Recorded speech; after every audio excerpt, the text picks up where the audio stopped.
Bienvenue sur la suite du premier tuto. Si vous vous rappelez, donc on a réussi à identifier chaque disjoncteur, quels sont les appareils électriques qui sont connectés derrière. Nous avons aussi installé l'application, donc il ne nous reste plus qu'à maintenant, dans l'application, dessiner nos disjoncteurs différentiels, nos disjoncteurs, pour pouvoir par la suite voir si nous sommes conformes à la dernière norme CNF 1500 et pour générer nos fameuses étiquettes. C'est parti, nous allons passer donc sur le téléphone. Nous voici donc sur mon téléphone. Donc nous lançons l'application Hager.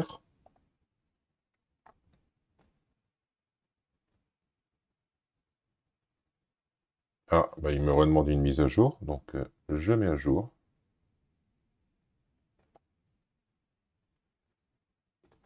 Voilà, donc on arrive dans notre environnement. Donc il m'a reconnu, je suis bien connecté. Donc la première chose que nous allons faire, nous allons donc créer un projet. Donc il retrouve mes projets à moi. Donc nous allons cliquer sur le plus. Donc au niveau du nom, bah écoutez, vous allez mettre par exemple mon tableau. Voilà. Et on appuie sur continuer.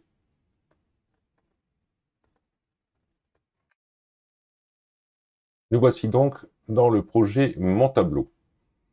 Donc vous avez pu voir, il y a plusieurs fonctionnalités, mais nous, ce qui va nous intéresser, c'est de construire notre tableau électrique. Donc nous allons donc cliquer sur tableau électrique. Arrivé ici, il demande si nous voulons créer manuellement. Donc c'est ce que nous allons donc faire. Donc on va cliquer sur manuellement.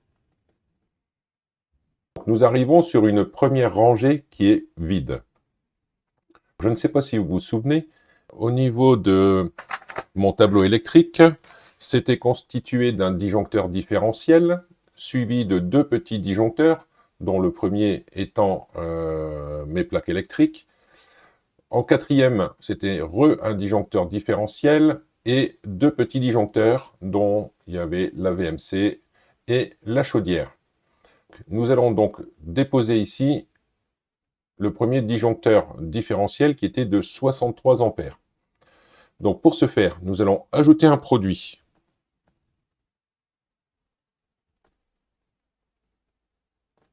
Voilà.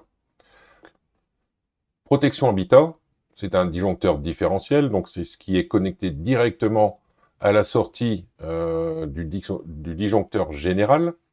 Donc le mien, comme c'est indiqué sur le disjoncteur différentiel, c'est un 63 ampères -A. C'est pas du AC, c'est du A. Donc je sélectionne le 63 ampères -A. Nous pouvons donc voir une référence de produit par rapport à l'équivalent dans la gamme de chez Hager. Nous voyons bien que c'est à 63 ampères. Et nous avons comme repère un ID-1. C'est ce qu'on retrouve ici. Et le type A. Ça nous plaît, on valide.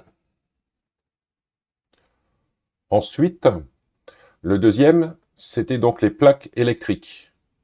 Donc là, par contre, on va cliquer sur le petit icône de la lampe, qui est ajouter un circuit. On a donc dit que nous, c'était des plaques de cuisson. Donc si on voit bien, les voici.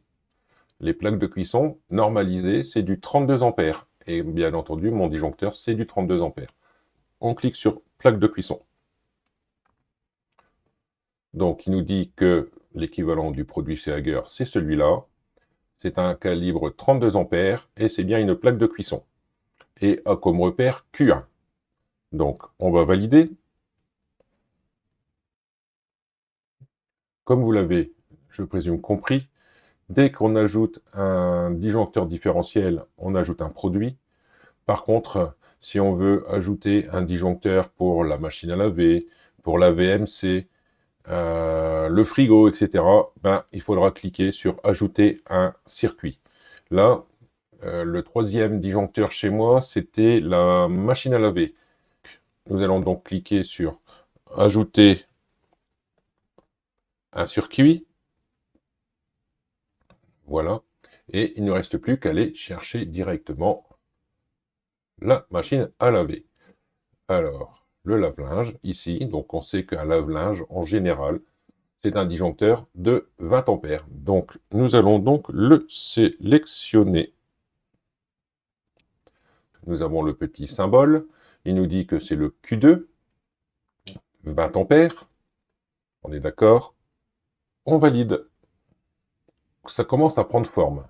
Ce que je vais faire, c'est que je vais passer directement sur mon installation. J'ai déjà fait mon projet. Comme ça, on aura directement les 3 rails avec tous mes disjoncteurs. Ça sera plus simple. Mais donc, vous avez bien compris, tout ce qui est disjoncteur différentiel, c'est ici. Et après, on rajoute les types d'appareils, que ce soit du congélateur, du VNC, des plaques de cuisson, le lave-vaisselle. Tout va être fait directement par ici. Il n'y a plus qu'à sélectionner parce qu'en fonction de l'appareil, il y a, d'après la norme, défini un type de disjoncteur. Allez, on va passer sur mon installation déjà toute faite. On arrive directement sur mon projet que j'avais déjà tout fait. Donc, on retrouve bien le disjoncteur différentiel, on retrouve bien les plaques électriques, le lave-linge, le deuxième disjoncteur différentiel, suivi de ma VNC et de ma chaudière gaz. Ensuite, sur le deuxième niveau, j'ai un disjoncteur différentiel, suivi de tout ce qui est lampe. Donc, lampe 1, lampe 2, lampe 3. Et ensuite, tout ce qui est prise de courant électrique, qui se trouve dans les chambres, dans le salon, dans le couloir. Hein. Et pour finir, ma dernière rangée, donc toujours un disjoncteur différentiel. Vous pouvez le constater d'ailleurs qui est en rouge, c'est qu'il y a quelque chose, peut-être un souci. Donc, on voit bien qu'il y a mon lave-vaisselle, une prise de courant, une deuxième prise de courant, une prise avec un disjoncteur qui est branché sur une prise extérieure, ainsi que la motorisation de mon portail. J'avais donc mis 2 prises qu'on puisse brancher directement pour avoir du courant au niveau du tableau, donc qui sont référencés ici. Alors, vous allez me dire, oui, mais là, vous avez mis la petite icône, mais vous avez aussi indiqué des petites choses. Ben, il suffit tout simplement de le sélectionner. Voici. Donc, on a application. Alors, au niveau de la localisation, il suffit simplement de cliquer sur la localisation. Et là, vous pouvez indiquer tout ce que vous voulez. PC1, là j'ai marqué 32 ampères, mais on pourrait marquer chambre de tel enfant, tirer, chambre, etc. Donc le tout, c'est d'essayer de le mettre le plus petit possible, de telle manière que ce soit lisible.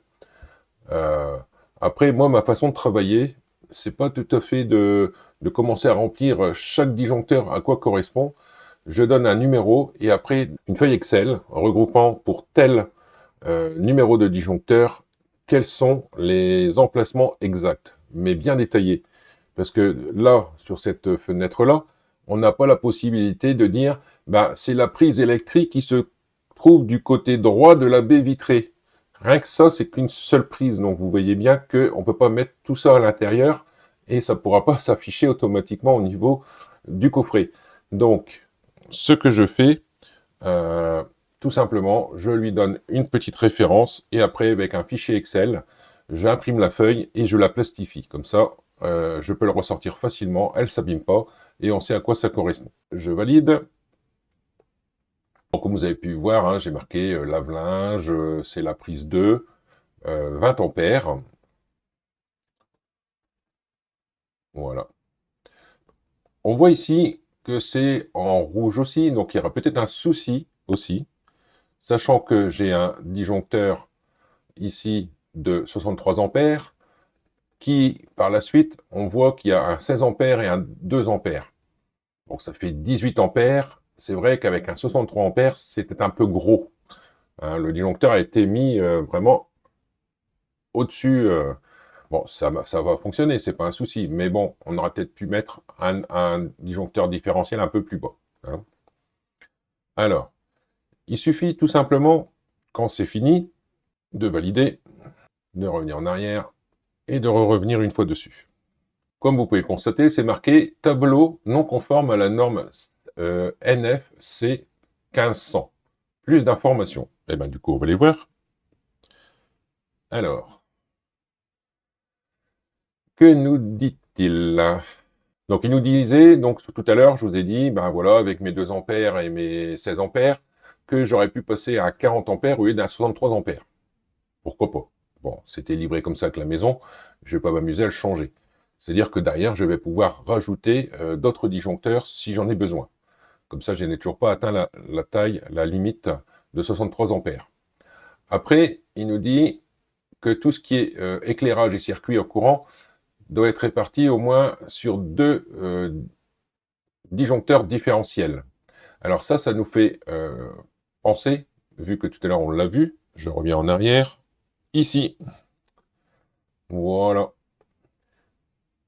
Donc, il nous dit, il y a un souci vraiment sur ce différentiel-là. Pourquoi? Et à quel endroit? Ben, c'est indiqué là.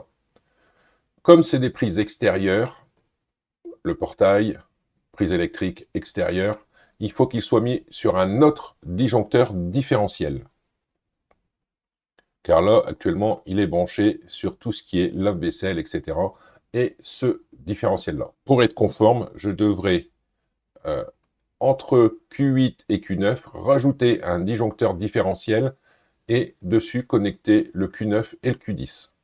Donc, mon tableau étant refait, nous allons donc maintenant générer les fameux documents, les fameuses étiquettes. Donc, il suffit de venir dans Documents. Voilà. Donc, il nous demande de qu'est-ce que l'on veut générer. Bon, le relevé de chantier, on n'en a pas fait, donc c'est pas la peine. Les étiquettes, ah oui, ça nous intéresse.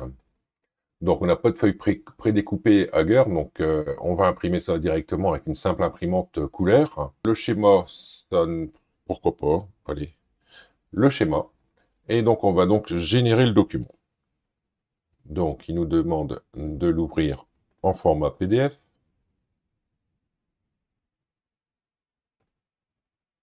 Alors, voici donc